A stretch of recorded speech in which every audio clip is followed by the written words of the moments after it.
Virgen es la que está llena del Espíritu, ¿no? Que nos dé su Espíritu. El Espíritu Santo es el que nos mueve, es el que mueve al peregrino, es el que mueve al santuario. En el origen de un santuario está en el Espíritu Santo. Y el origen de que nosotros estemos en un santuario también está en el Espíritu Santo. Así que vamos a pedirle a la Virgen que el Espíritu Santo nos tome cada vez más y nos mueva para ponernos a su servicio. Dios te salve María, llena eres de gracia, el Señor es contigo. Bendita tú eres entre todas las mujeres, y bendito es el fruto de tu vientre, Jesús. Santa María, Madre de Dios, ruega por nosotros pecadores, ahora y en la hora de nuestra muerte. Amén. Bueno, vamos a seguir un poco pensando esta cuestión de la bendición como el corazón del santuario. Un poco ponernos en esa actitud contemplativa y adorante del misterio de Dios que se da en un santuario, el misterio de atracción y el misterio de bendición. Dios atrae para llenar de luz al peregrino, para poner su mano, para moldearlo, para acompañarlo. Y eso que es la bendición de Dios en nuestra vida, por un misterio de amor, le da a la Iglesia el poder de bendecir, de transmitirlo.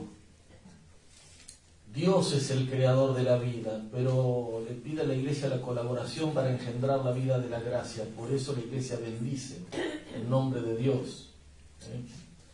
Yo les decía que quería hablar un poquito sobre esta declaración que hizo el Vaticano, que se llama Fiducia Supplicans, sobre el sentido pastoral de las bendiciones. Está en internet, son 3-4 hojitas, se puede leer tranquilamente. El contexto es ese desafío pastoral que significa la Iglesia de todo el mundo, que cada vez más gente elige vivir su vida no según lo que la Iglesia propone como la unión del hombre y la mujer, ese compañerismo, ese amor conyugal, sino de vivirlo con personas del mismo sexo. Mucha gente con mucho amor sincero y verdadero viene a pedir la bendición a la Iglesia. Entonces, ¿qué hace? ¿Qué no se hace? Le habían preguntado, había habido una pregunta si la Iglesia puede bendecir una unión homosexual, puesto en esos principios abstractos. En el 2021 había dicho el cardenal Ladaria, no puede, no tiene poder para bendecir algo que no está ordenado en los designios de Dios, la unión homosexual puesta en principios abstractos. Pero la cosa llevaba un atolladero, no porque pasa eso, son cristianos, los que viven su fe, tendrán imperfecciones seguro, como tenemos todos, pero viven su fe y vienen a pedirla. Entonces, como dice Marechal, que del laberinto se sale por arriba, Francisco con Víctor Fernández salieron muy bien por arriba, a mi gusto, muy bien, porque ¿qué dicen? A ver, repensemos qué es una bendición, antes de hablar de los principios abstractos, de si pueden, ¿qué es una bendición? Y redescubramos el valor pastoral de las bendiciones.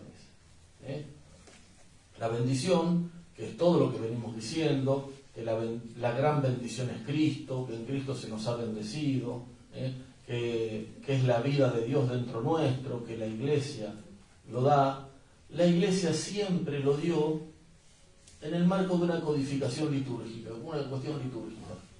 Y ahí entra la bendición nupcial. La bendición matrimonial es una de las bendiciones litúrgicas que da la Iglesia. Pero, dice Víctor Fernández, la realidad de la bendición excede por mucho el marco litúrgico. Y de hecho, esto la Iglesia lo aprendió mirando los santuarios, mirando la fe de la gente en los santuarios. No lo dice con estas palabras, pero más o menos acá Víctor Fernández. Dice que esta presentación quiere ser un homenaje al pueblo fiel de Dios, que adora al Señor con tantos gestos de profunda confianza en su misericordia, y que con esta actitud viene constantemente a pedir a la Madre Iglesia una bendición. Nosotros estamos acostumbrados a la bendición espontánea, a la bendición pastoral. Es lo que vivimos todo el día en el santuario, la gente pide la bendición. Pero en la tradición de la Iglesia, si se quiere, la bendición siempre fue visto como algo más litúrgico, la que se da en un rito litúrgico. Los santuarios, de algún modo, inventan, entre comillas, por respuesta a la gente, esa bendición pastoral, eso que se da después de la misa, echar el agua bendita, los padres que bendicen, o cualquiera que bendice y con el agua bendita y se arma la cola. Bueno, dice el Vaticano, hay que redescubrir el sentido pastoral de las bendiciones. Por eso es clave ponerse en lugar de quien la pide, ponerse en el lugar. Dice, por ejemplo, el número 20, dice, quien pide una bendición se muestra necesitado de la presencia salvífica de Dios en su historia. Una presencia de Dios en la historia, lo que vemos en los santuarios. Y quien pide una bendición a la Iglesia reconoce a esta última como sacramento de la salvación que Dios ofrece.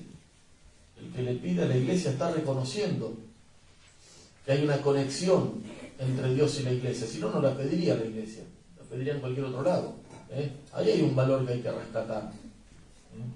Dice, buscar la bendición de la Iglesia, en la Iglesia es admitir que la vida eclesial brota de las entrañas de la misericordia de Dios. La vida de la Iglesia brota de las entrañas de la misericordia de Dios. Todo eso está reconociendo la persona que dice, me bendice Padre, y se pone la fila, pone la llave del auto, pone la foto en el celular de la persona enferma. Dice, para ayudarnos a comprender el valor de un enfoque mayormente pastoral de las bendiciones, el Papa Francisco nos instó a contemplar con actitud de fe y paternal misericordia el hecho que cuando se pide una bendición se está expresando un pedido de auxilio a Dios, un pedido de auxilio a Dios. No podemos cerrarle la puerta así nomás al que viene a la iglesia a pedirle un pedido de auxilio a Dios. Un pedido de auxilio a Dios, un ruego para poder vivir mejor, una confianza en un Padre que pueda ayudarnos a vivir mejor. Esta petición debe ser, en todos los sentidos, valorada, acompañada y recibida con gratitud. Las personas que vienen espontáneamente a pedir una bendición muestran con esta petición su sincera apertura a la trascendencia, que no es poco en los tiempos que vivimos, dice más adelante. La confianza de su corazón, que no se fía solo de sus propias fuerzas, su necesidad de Dios y el deseo de salir de las estrechas medidas de este mundo encerrado en sus límites. El que pide una bendición se está reconociendo indigente, se está reconociendo que solo no puede. Ahí hay una clave de la relación con Dios. Cuando yo creo que puedo solo, ya lo dejo fuera del juego a Dios. Ya Dios no puede entrar. No son los sanos los que necesitan el médico, dijo, son los enfermos. Tengo que reconocer que lo necesito. Cada persona que se está poniendo en la fila de una bendición está reconociendo que necesita a Dios. Y se lo está pidiendo con confianza suplicante a la iglesia.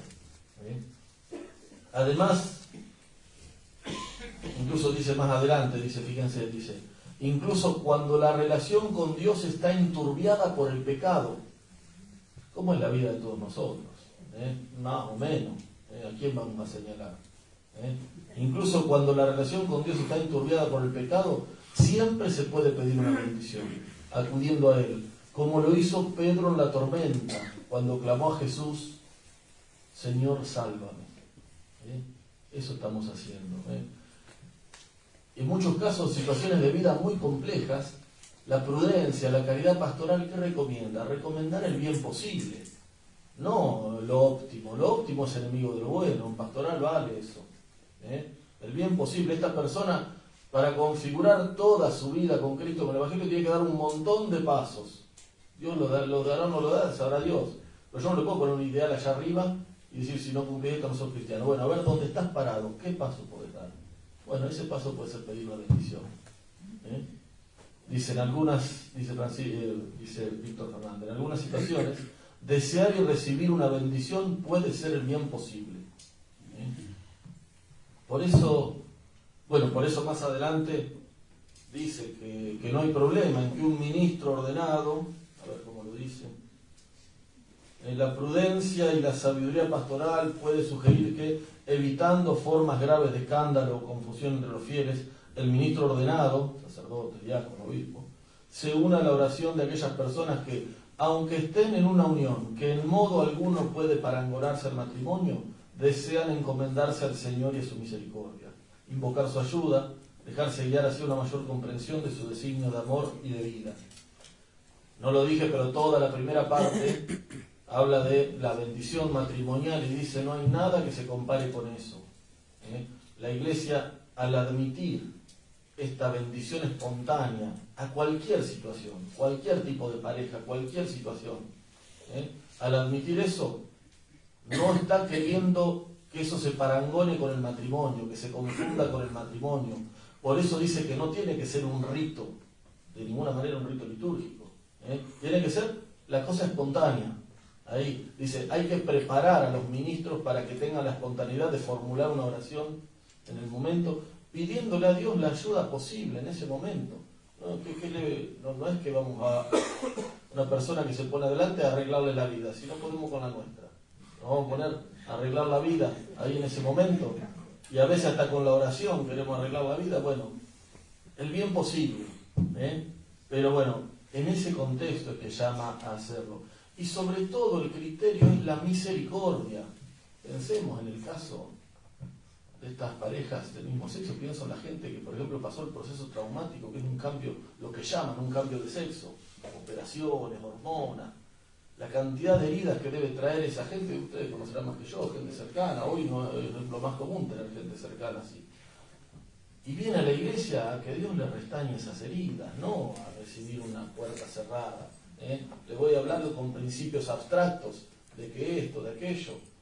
Bueno, la respuesta pide audacia pastoral, que es lo que tiene el documento. Tiene esa audacia de ponerse en el lugar del que sufre, y de abrir las puertas. Porque negarlo es muy probable que la gente lo tome como algo terrible como algo terrible que es la maldición. Dios bendice, pero en el Antiguo Testamento es muy fuerte que Dios maldice. Es un tema complejo eso. Habría que pensarlo más. Pero imagínense lo que debe ser para la gente que siente que la iglesia tiene un poder de Dios, sentir que la iglesia lo maldice. Bueno, tengamos cuidado antes de cerrar las puertas, porque puede ser algo muy terrible para la vida de la gente. Y después Francisco permanentemente dice, no nos tenemos que comportar como controladores de la gracia. La iglesia no es una aduana. Porque fíjense, a mí me llaman a bendecir una escuela. Y entonces ¿yo qué tengo que decir? A ver, ¿pero se enseñan los principios cristianos en esa escuela? Si no se enseñan los principios cristianos, no la bendigo. O me llaman a bendecir una empresa. A ver, pero este empresario, ¿explota a los empleados o no los explota? Con su dinero, ¿hace inversiones ecológicas o no hace inversiones ecológicas? No nos preguntamos eso para bendecir todo eso. Eso lo dijo Fray Francisco, dice, para bendecir a un empresario que por ahí está explotando a la gente, que es un pecado más grave que los pecados sexuales, ahí no nos preguntamos. Fíjese que en el fondo es eso, se trata de abrir o cerrar el acceso a la bendición según la conducta sexual de una persona. ¿Quién somos para ponernos en ese lugar? ¿Por qué la iglesia tiene que ponerse en ese lugar? Dios no tiene caminos para bendecir, para hacer llegar su gracia, más allá de todos los pecados que tengamos, sean sexuales, sean de cualquier tipo. Bueno, Francisco nos llama acá a abrir la mirada. No hay por qué hacer un examen moral para dar una bendición. Al menos estas bendiciones en sentido pastoral. Después una bendición litúrgica, lo de los sacramentos cumplen con funciones. Bueno, por ahí dice, no hay que codificar todo porque si no, si lo parangonamos mucho a los sacramentos, a las bendiciones, hay que cumplir ciertas disposiciones internas para cada sacramento, hay que pedir ciertas disposiciones internas. Para la bendición no. El único criterio es que la pidan y mirar ese pedido con misericordia. Lo dice, creo que yo anoté acá en el 27, anoté para todos.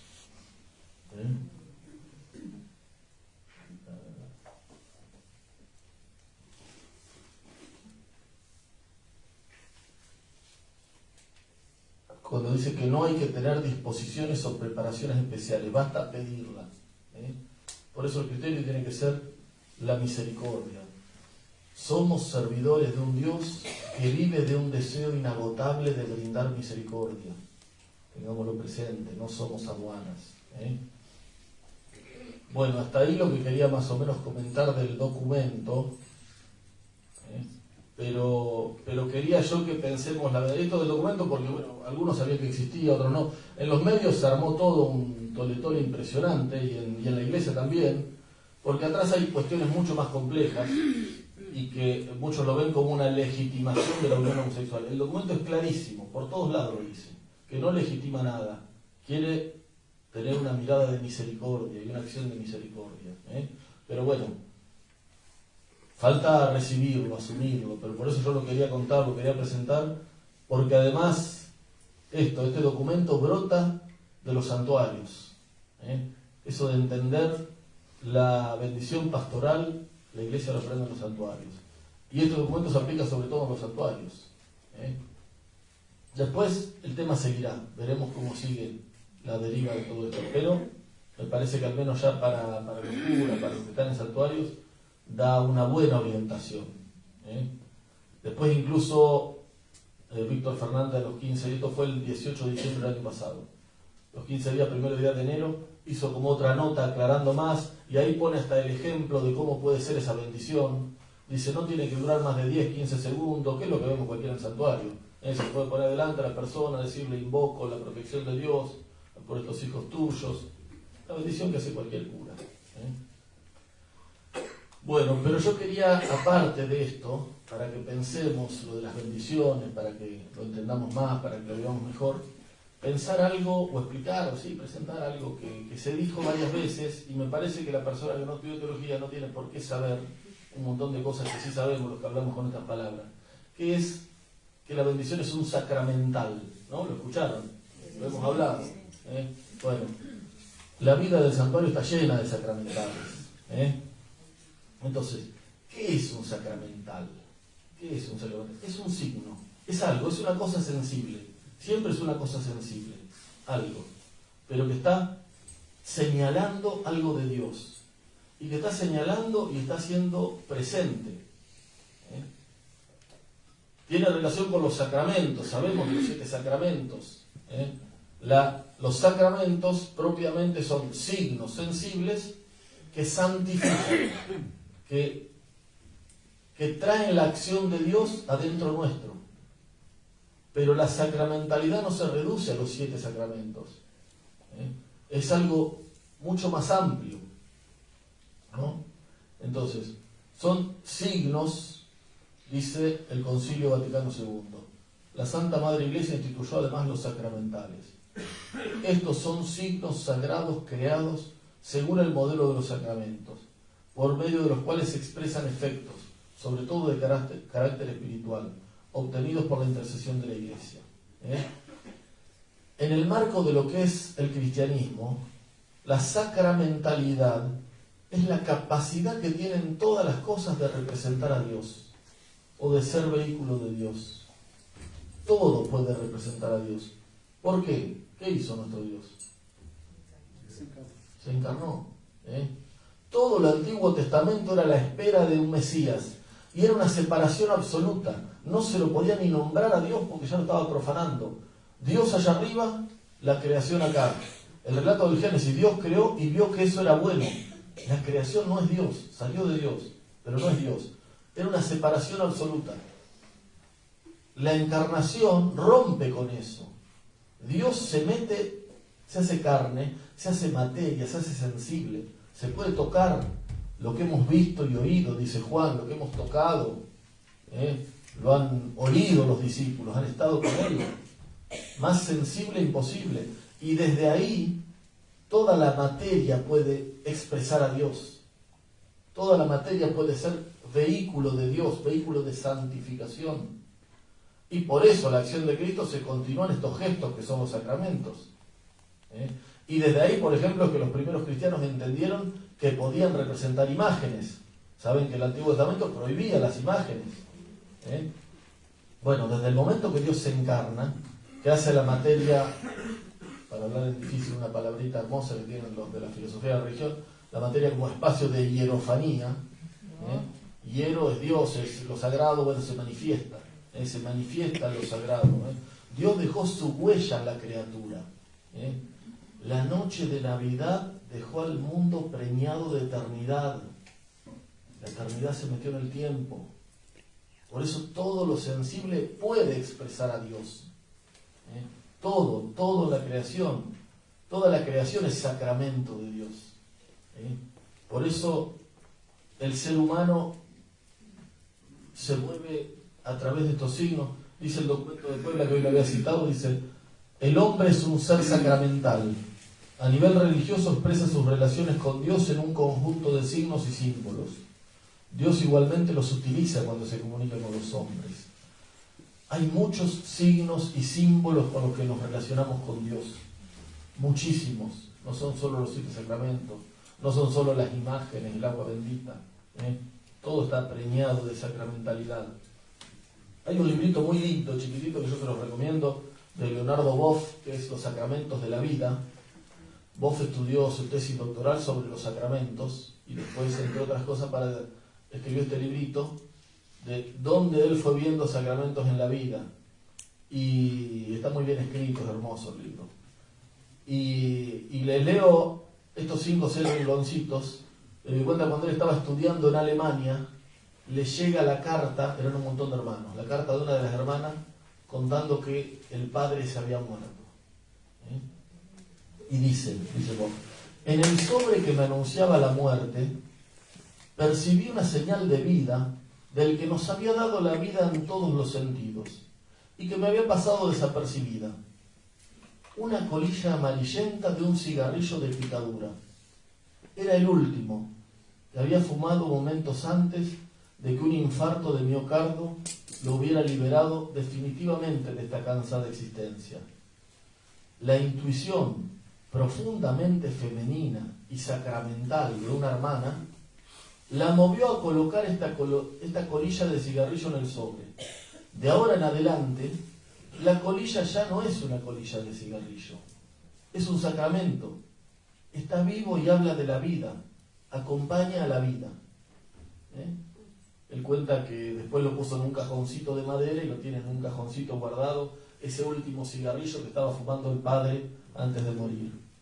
Nosotros seguro que tenemos de esos sacramentales, ¿o no? Estampita que hemos guardado porque me la dio alguien, una medallita o esto que era de una tía. Son sacramentos, signos. ¿Están por el micrófono? Bueno, buenísimo.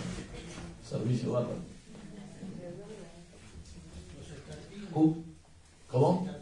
Los escarpines. Bueno, también el pelo del chico cuando era bebé, el diente. Bueno, souvenir de bautismo.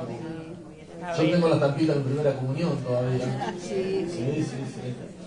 Bueno, nuestra vida está lleno de sacramentales. Está llena. Y el pueblo está lleno de sacramentales. ¿Por qué? Porque aprendió, sobre todo en América Latina, donde este pueblo mestizo, pobre, se fue forjando en el sufrimiento, en la pobreza, en el contacto con la naturaleza, como dirían los indios. Una persona así sale eminentemente simbólica, muy simbólica para todo. Por eso es tan riqueza la sacramentalidad de nuestro pueblo y en cuanto a lo religioso. Yo creo que el año pasado conté esto y me contaban ejemplos que me enriquecieron. Yo decía, por ejemplo, una vez que me pasó estar en la casa de una mujer que llevamos la Virgen de visita de misión, y prendió una vela, estábamos tomando mate ahí, y la vela empezó a chisporrotear. Para mí, que soy ilustrado, y era la mala calidad del cebo, era una vela esa que te ensucia toda la mano cuando la tocas y que chisporrotea. Y la señora: mire, padre, mire, está haciendo un milagro la Virgen. Alguien me contó el año pasado acá, ¿no? De que vivían en el campo, me dijeron que acá fue, que vivían en el campo y que cuando había algún enfermo, algo, prendían vela para rezar y no sabían qué pasaba en el pueblo, en el hospital. Pero la vela chisporroteaba y decía: y está haciendo un milagro, ojalá sea el que estamos pidiendo nosotros. Bueno, ver la acción de Dios en todo. También me pasó estar alguna noche misionando acá en Córdoba, tras la sierra. Mire, padre, está la Virgen con el burrito en la vela, en la luna. ¿La han visto? Sí. ¿La han visto la Virgen con el burrito? Bueno, yo pensé que eran cráteres, pero porque soy un ilustrado y aprendo de la gente. La gente es eminentemente sacramental. El pan, si se cae al pan, ¿qué hace la gente? Se cae al piso. ¿Por qué le da un beso? Porque es sagrado. Porque es sagrado, porque el pan viene de Dios.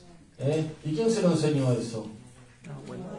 Y sí, lo aprendió en la cura, no le enseñamos a los curas esas cosas. No le enseñamos a los curas, aprendió y es un sentido sacramental muy profundo.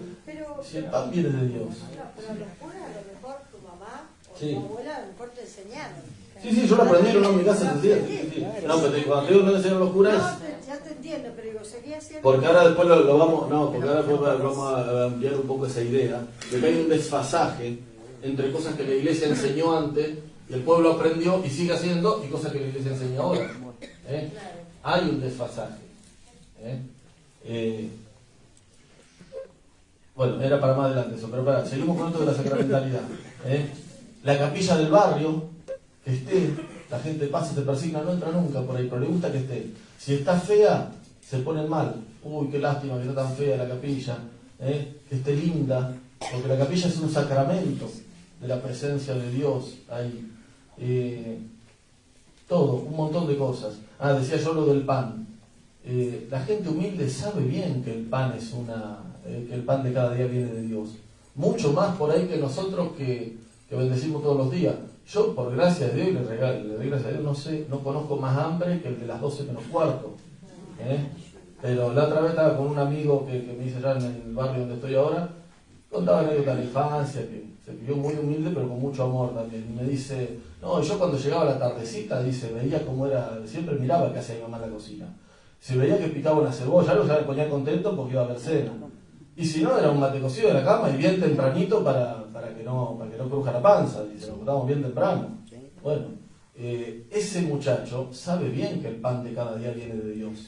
De una forma existencial, interna, en las entrañas, mucho más que yo lo sé y le agradezco a Dios. Pero bueno, esa sabiduría o esa sacramentalidad, ese ver a Dios en las cosas concretas y en la historia de uno, da una sabiduría especial.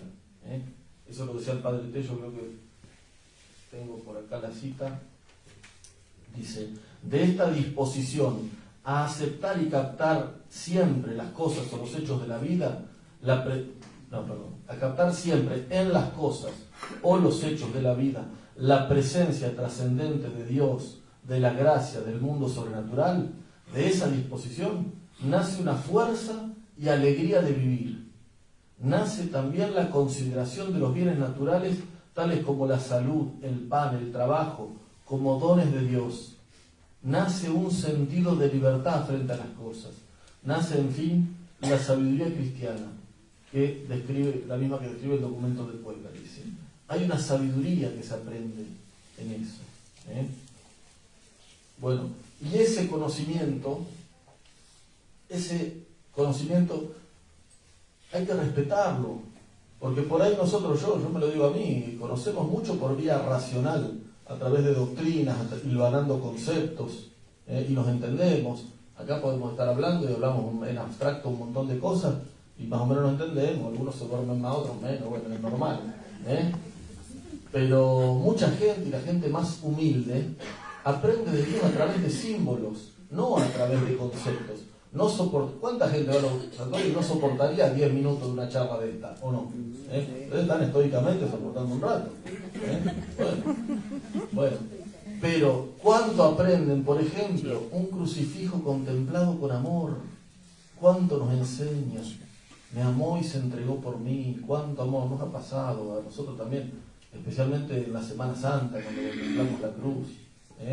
Pero en la mirada de los peregrinos, ¿cuánto aprenden de la ternura de la Virgen mirando su rostro? Yo puedo hablar horas de la ternura de la Virgen. Ahora, ¿puedo poner a alguien adelante de la cara de la Virgen de Itatí? ¿Vieron lo que es la Virgen de Itatí? Y es todo un tratado de la ternura. La persona que viene con amor de lejos y se pone delante de la Virgen y le habla de sus hijos, le habla de sus sueños, de sus expectativas, se está metiendo en ese ámbito de ternura que es la Virgen de Itatí. Aprende mucho la gente. Por eso, me parece que es muy importante para nosotros reconocer que la sacramentalidad es algo muy amplio. El pueblo tiene mucha creatividad sacramental. Yo dije 3, 4 ejemplos y todos se sintieron identificados. Habría miles. Si nos ponemos a hablar no terminamos más. Sería una linda charla esa. De todos los sacramentales que vemos en el santuario, los sacramentales que tenemos nosotros en nuestra vida. Suspender el juicio. No estar tan rápido diciendo estos cristianos, estos paganos, porque eso no existe. Más bien lo que hay que ver es cómo se usa, en qué contexto se da. Desde el momento que toda la creación puede ser sacramento de Dios, ya no es tan fácil decir esto es pagano, no tiene nada que ver con Dios. De hecho, así ha sido siempre en la historia. Digo, no es tan importante, no es que el símbolo sea símbolo cristiano o no símbolo cristiano, sino el uso que se da. Todos nuestros símbolos cristianos, si no todos, sí, yo creo que todos, habría que hacerlo, todos fueron símbolos paganos o símbolos judíos antes, todos. Porque la religión no sale de la nada, sale de una cultura. Entonces, los primeros cristianos se tenían que reunir, cuando empezaron a ser muchos, empezaron a ser reconocidos. ¿Dónde se iban a reunir? Las reuniones en las basílicas. Las basílicas existían de antes, eran algo pagano, era el foro. Y el cristiano lo cristianizó. ¿Era un elemento pagano? Sí, hasta que lo asimiló el cristianismo. Mire, por ejemplo, la fiesta de Navidad. ¿Cuándo nació Jesús? Sí, pero no sabemos cuándo nació. Pero había que poner una fecha. ¿Y qué fecha ponemos? Dijeron. Y bueno, dijeron, mira, hay una fiesta muy importante que es la del sol, cuando el nacimiento del sol. ¿Por qué nacimiento? Porque cuando el solsticio de invierno, para nosotros 21 de junio, se empiezan a alargar los días. Bueno, nace el sol. Es como más largo, más fuerte el sol. Bueno, tenían una fiesta muy importante del sol el 21 de diciembre. Bueno, Cristo es el sol y Cristo nace, el nacimiento de Cristo lo ponemos ahí. Pero era una cosa pagana que asimiló el cristianismo. Todo lo que se les ocurra. Los anillos de boda, ¿tienen anillos de boda ustedes? ¿Usan anillos de boda? Es un hermoso signo. ¿Es cristiano o es pagano? Bueno, pero en un tiempo era pagano y la iglesia lo prohibió. Un tiempo hasta la iglesia lo prohibió, no sé si en el 1000, no sé qué época, porque era un símbolo pagano. Y bueno, quiero decir, el símbolo se asimila según el uso que se da. Según el uso. Y eso es lo que hay que discernir. ¿Qué sé yo? Pienso un caso concreto de este universo, no del universo paralelo, porque como es un caso lindo puedo hablar de este universo, ¿no? O sea, un caso lindo también, decir, pasa a una parroquia del universo paralelo. Voy a cambiar el nombre, no vaya a ser que por eso de las redes llegue y se entere, pobre doña. Una doña, vamos a decir, doña Dominga, una vecina de ahí que yo conozco de la parroquia. Es una mujer criada muy pobre. Han sido como 10 hermanos en el Chaco, no sé cuántos eran en Chaco, vinieron a San Nicolás, hicieron la vida como pudieron, eran como 10 después, vamos a suponer que nació la mitad en Chaco, mitad en San Nicolás, no importa. Ella es de Chaco, se crió muy humilde, y una mujer, ahora grande ya es abuela y bisabuela, muy alegre, muy alegre, y siempre está para colaborar, no es que vaya mucho a la iglesia, pero siempre está para colaborar. Y un día, por ejemplo, en plena alegría me dice, ay padre, yo soy así, dice, dicharachera, si soy así porque si me pongo a pensar me tengo que matar, dice. No, y yo le dije, sí, te entiendo. Se le había suicidado una chica, años atrás, una hija, se le había matado una hija, y en el COVID se le murió otra hija, joven, bueno, y ella es así. Ahora, ella, por ejemplo, cuando le nace un nieto, cuando le nace un bisnieto, lo primero es la cintita roja para la envidia. Es lo primero. Es lo primero. Y después sí, que lo vaya a bautizar, pero primero esto, porque vio padre mucha envidia. ¿Y yo qué le voy a decir? Ese signo va. ¿Quién me dijo a mí que ese signo no va? ¿Por qué digo yo? ¿Quién soy para decir ese signo no va? Yo más bien tengo que decir, ¿cómo lo usa ella? A ver, o la actitud, ¿es supersticiosa o es cristiana? ¿Qué es una actitud supersticiosa? Una actitud idolátrica, cuando yo quiero manipular la divinidad. No me pongo ante Dios dispuesto, mirá Dios, confío en vos, te pido, pero confío en Dios. Esa relación de hijos que tenemos que tener con Dios, esa es la actitud religiosa, cristiana. Hay una actitud supersticiosa, yo te doy para que vos me des. Si yo te hago esto, vos me vas a responder. Y eso puede ser con elementos cristianos. Yo puedo ir y le digo, si no me cumplís, mirá que cómo me fallaste, Dios, y enojarme. Bueno, o creer o hacer esto porque está bien. Es verdad que el cristianismo por ahí de elementos está purificado de eso. Entonces hay todo un ofrecimiento de elementos para uso supersticioso que están más bien fuera de la iglesia. Un montón. Pero lo que yo digo, en caso por ejemplo con la cinta roja, es una cosa extendida. Yo que la conozco a esa mujer, ¿cómo voy a suponer que es un uso supersticioso? Con la fe que tiene, con la fuerza que le ha sido para salir adelante, es una falta de caridad pastoral. Decir, esta persona está haciendo un uso supersticioso de esa cintita. Yo sé que ella tiene una relación con Dios de hija que confía. Entonces tengo que suponer que va a hacer ese tipo de uso. No puedo suponer otra cosa. Bueno, me parece como un ejemplo concreto que son cosas que vemos todos los días, que tiene que ver, por ejemplo, ahora el Papa Francisco está con el tema del Amazonas. ¿Por qué? Porque el Amazonas está lleno de símbolos indios. ¿Y por qué no se pueden cristianizar? ¿Quién dice este símbolo es pagano, este símbolo es cristiano? Si en toda la historia la Iglesia fue asimilando símbolos paganos y cristianizándolos. El desafío en la Amazonia que tiene ahora, que Francisco impulsa mucho, es ese. Y tiene cosas escritas muy lindas, al que le interesa seguir ese tema, el documento del Papa, Querida Amazonia, habla un poco de esto. Bueno, una última cosita, no sé cómo vamos de tiempo. 35 minutos, bien. Estamos bien. 10 minutos más para decir esto. Digo, cuando no conocemos el uso de los sacramentales de la gente, suspender el juicio, actitud de servicio, pensar que una cosa es el uso, otra cosa es el objeto. Bueno, pero también conocer la historia. Por esto que dije hoy al pasar del desfasaje. Muchas de las cosas que vive nuestra gente se le enseñó en la primera evangelización y después la Iglesia no las enseñó más. Y entonces está esa confusión. Por ejemplo, el ejemplo más claro, no tanto de sacramentales, pero que a mí me gusta porque me parece importantísimo, el tema de los padrinos. El tema de los padrinos de iglesia. La primera evangelización, un pueblo pobre, dominado, que no tenía una institucionalidad muy firme. ¿Cuáles son los lazos? Cuando no hay lazos institucionales, los lazos más básicos, los lazos familiares, de amistad familiar. Bueno, entonces, algo que han tenido todas las culturas es el parentesco ritual, ritos que me hacen pariente.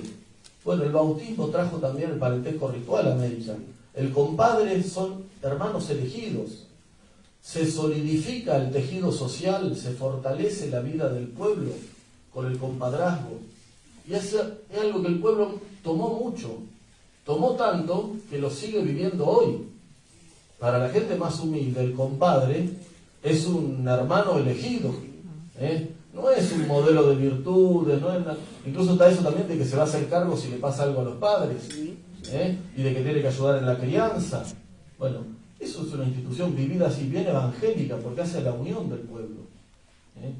Bueno, la Iglesia en la modernidad cambió la idea de padrinos. Uno lee el Código de Derecho Canónico, hay otra idea de padrino, y se busca y que esté confirmado, que tenga esto, aquello, que esté casado por iglesia. Tampoco dice casado por iglesia el código, eso lo agregan los curas por ahí. Pero digo, ponemos un montón de condiciones para ser padrino y nos perdemos esa mirada que tiene el pueblo que aprendió de la iglesia, de ser como hermanos elegidos. Bueno, ese ejemplo del compadrazgo porque es claro el contraste. ¿Sí? Pueden ser ahora 2 mujeres o 2 hombres, no padrino y madrina. Sí, que no. Sí. A ver, no, el Código de Derecho Canónico dice esto: puede tener un padrino o 2 o más, digamos. Con uno también alcanza. Hoy en día se acostumbra mucho a los 4 padrinos, son esas cosas que por la costumbre van entrando y van a seguir seguramente. Son testigos. Pero bueno, los ponen como testigos. Lo importante es el vínculo familiar que toman. Me parece que lo importante es el vínculo familiar que toman. Pero bueno, son otras cosas. Yo quería decir eso, ¿no? Hay parentesco que se hace, un parentesco ritual. Y eso está bueno. No, pero decía, respecto por ejemplo al agua bendita, el uso que hace nuestra gente del agua bendita, las imágenes, los rosarios, las cosas, que son distintos por ahí a los que damos nosotros. Por ejemplo, José de Acosta es un jesuita que andaba por Perú en 1580, y cuando estaban todos extirpando idolatrías que derrumbaban todo, él decía, no, hay que darle los nuevos símbolos, decía, hay que tener gran cuidado para que en vez de los ritos perniciosos se introduzcan otros saludables y borrar unas ceremonias con otras. El agua bendita, las imágenes, los rosarios, las cuentas benditas, los cirios y las demás cosas que utiliza frecuentemente la Iglesia son recursos muy convenientes para los recién convertidos, y los sacerdotes tienen que convencerse de ello. En sus sermones deben hablar mucho de esas prácticas. Los sermones, hay un sermonario de esa época y cuentan un montón de cosas del agua bendita y todo. Dice, por ejemplo, acá tengo algunas citas, dice: al agua bendita la presentaban como el remedio contra las instigaciones del demonio y explicaban que debía beberse. Y cito entre comillas los sermones de la época: el agua bendita tomamos para que huyan de nosotros los demonios y para que se limpie nuestra alma, porque aquella agua está santificada con la palabra de Dios. Otro sermón: tomad el agua bendita y rezad el creo en Dios Padre, y decid el Padre Nuestro y el Ave María, y veréis cómo os deja el demonio. Para consolar a un enfermo en peligro de muerte, dice que hay que procurar, cito, tener alguna imagen y la cruz y agua bendita, y animadle al enfermo con palabras buenas. Un montón de cosas se le enseñó a nuestra gente, que la gente después lo recibe de generación en generación. Y más bien nosotros no entendemos, por no entender eso, por no entender esa raíz histórica, esa memoria histórica, no vemos. Ya medio para cerrar, cuento esta anécdota que cuenta el Papa Francisco en un encuentro de rectores de santuario que hubo en Roma, creo que era 2018, tengo la cita acá, sí, 2018, le cuenta esta anécdota para decir que la bendición es algo personal, es uno a uno. No sé si la habrán escuchado alguna vez esta anécdota, ¿no? Francisco cuenta de cuando él estaba en Salta, fíjense, lo cito tal cual, cuando estaba en Salta, cuando fue a la Virgen de Salta, dice: recuerdo cuando era maestro de novicios, iba todos los años al santuario de Salta, en el norte de Argentina, a las fiestas del Señor del Milagro. Al salir de la misa, yo confesaba durante la misa, había mucha gente, y una señora del pueblo se acercó a otro sacerdote con algunas estampitas. Padre, ¿me las bendice? Y ese sacerdote, un teólogo muy inteligente, le dice: pero señora, ¿ha estado en misa? Sí, padrecito. ¿Y usted sabe que en la misa hay el sacrificio del Calvario, que está presente Jesucristo? Sí, padrecito, sí. ¿Y sabe que todas estas cosas están más que bendecidas? Sí, padrecito. ¿Y sabe que con la bendición final se bendice todo? Sí, padrecito. Y en ese momento, dice Francisco, en ese momento salió otro sacerdote. Y la señora dijo: Padre, ¿me las bendice? Y él las tocó y las bendijo.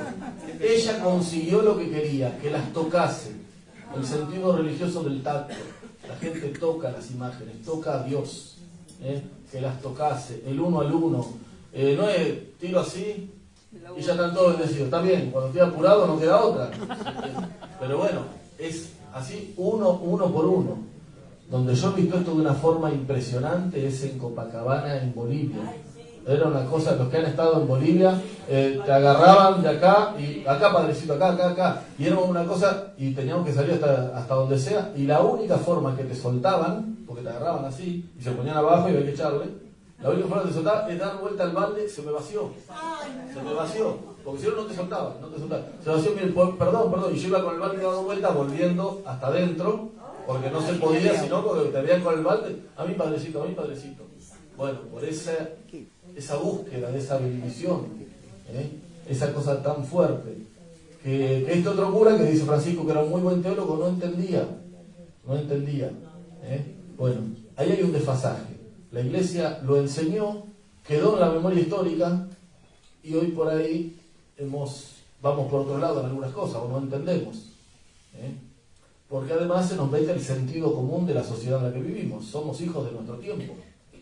Somos hijos de nuestro tiempo.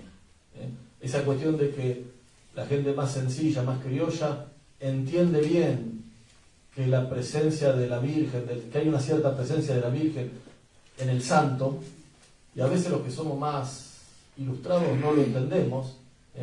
Para la mentalidad ilustrada, una imagen de la Virgen, de un santo, es un adorno. Para la mentalidad más popular es una presencia, es un sacramento. Es un sacramento. Hoy hablábamos en la mesa, por ejemplo, de lo que le pasa a la gente con las imágenes que se le rompe. ¿Cómo se descarta una imagen en la casa? No se tira como cualquier cosa. A mí se me rompe un adornito que me trajeron de un cumpleaños de 15 y lo tiro a la basura. Se rompe una imagen, no se tira a la basura. ¿Por qué? Porque hay algo, hay una presencia. Bueno, a veces como los mismos agentes pastorales participamos del sentido común de la sociedad moderna, nos perdemos esas cosas. No nos conectamos con la memoria del pueblo, y la memoria del pueblo late especialmente en los santuarios. Bueno, padre, ¿qué decís?